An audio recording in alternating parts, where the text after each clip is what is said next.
Video kali ini saya ingin berbagi kepada teman-teman tips-tips dalam membuat vinegar. Yang pertama adalah pemilihan bahan. Pilih yang matang daripada yang mengkal. Kenapa? Karena kalau buahnya mengkal, nanti hasil vinegarnya itu dalam proses dia akan berubah menjadi kental. Jadi pilih yang matang daripada yang mengkal. Yang mengkal buat rujakan aja. Lalu yang kedua, dedikasikan satu tempat kalau bisa ya, khusus untuk membuat vinegar. Misalnya ya syukur-syukur bisa ada lebih dari satu. Ini biasanya toples ini saya pakai sambung menyambung.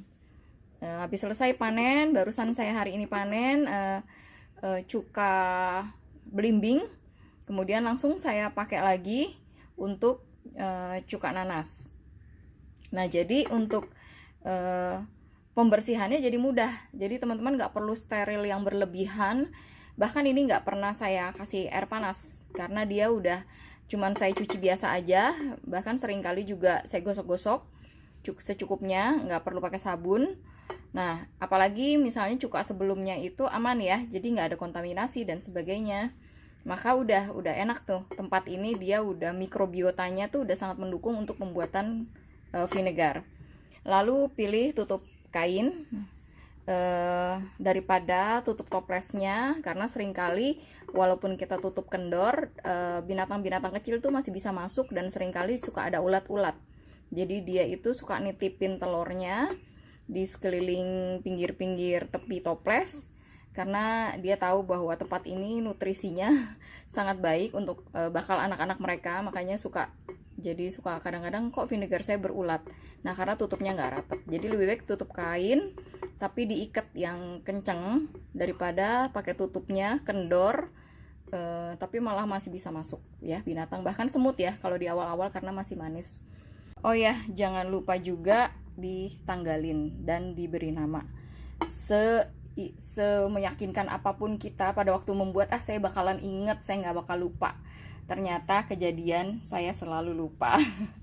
Saya lupa kapan ya saya buat ini dan apa isinya gitu, karena kemudian baunya ya mirip-mirip ya, asam-asam kecut gitu. Dan ketika buahnya udah mulai hancur, saya juga suka mikir ini apa ya gitu. Jadi selalu hal kecil tapi ini penting, selalu catat nama bahannya dan juga tanggal dimulainya proses ini dibuat. Terus kalau teman-teman punya cuka yang sudah jadi, lebih baik pakai starter. Apalagi untuk bahan-bahan yang teman-teman ragu apakah dia mengandung probiotik atau enggak. Misalnya bahan-bahan tertentu yang saya pas lagi banyak nih, sayang kalau enggak saya manfaatkan. Tapi saya ragu-ragu apakah dengan bahan ini saja saya bisa melakukan proses pembuatan cuka dengan wild fermentation, artinya tanpa starter apapun seperti yang kita praktekkan di video apple vinegar. Lebih baik kalau ada pakai starter. Jadi teman-teman bikin aja yang banyak dulu di awal, misalnya cuka apel. Nah, karena apel itu jarang sekali kejadian dia sampai terkontaminasi atau tumbuh yeast yang berlebihan, itu jarang kejadian. Jadi apel tuh rata-rata tuh bisa dikatakan 80% tuh aman. Jadi teman-teman bisa bikin apel yang banyak. Nah, bisa disimpan sebagian untuk menjadi starter pembuatan bahan-bahan yang lain.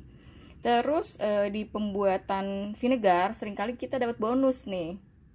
Nah, ini bonus dari hasil panen yang tadi, cuka belimbing. Nah, belimbing ini ya, belimbing buah yang bintang itu. Nah, ini ternyata saya dapat Scooby. Nah, Scooby ini bisa kita pakai untuk nanti proses pembuatan vinegar yang lain. Buahnya ganti juga nggak apa-apa, nggak harus belimbing lagi. Tapi Scooby ini nggak bisa kita pakai untuk kombucha karena nanti akan banyak yeast yang tumbuh, sedangkan di kombucha tidak kita harapkan kehadiran yeast yang berlebih ya, apalagi sampai muncul manifest bentuknya kelihatan gitu. Terus gula.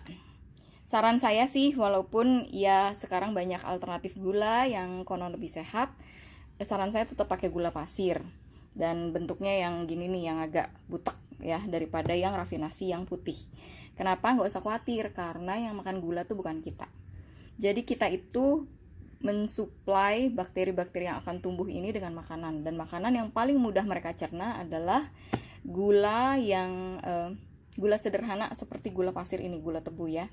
Jadi kalau kita pakai gula-gula yang ribet gitu ya, itu buat mereka juga mecahnya lebih sulit, prosesnya lebih lama, dan beberapa gula misalnya seperti gula aren seringkali juga membawa yeast yang cukup banyak. Jadi kita jadi perlu penanganan nantinya gitu, menangani yeast yang tumbuh yang dibawa oleh si gula ini.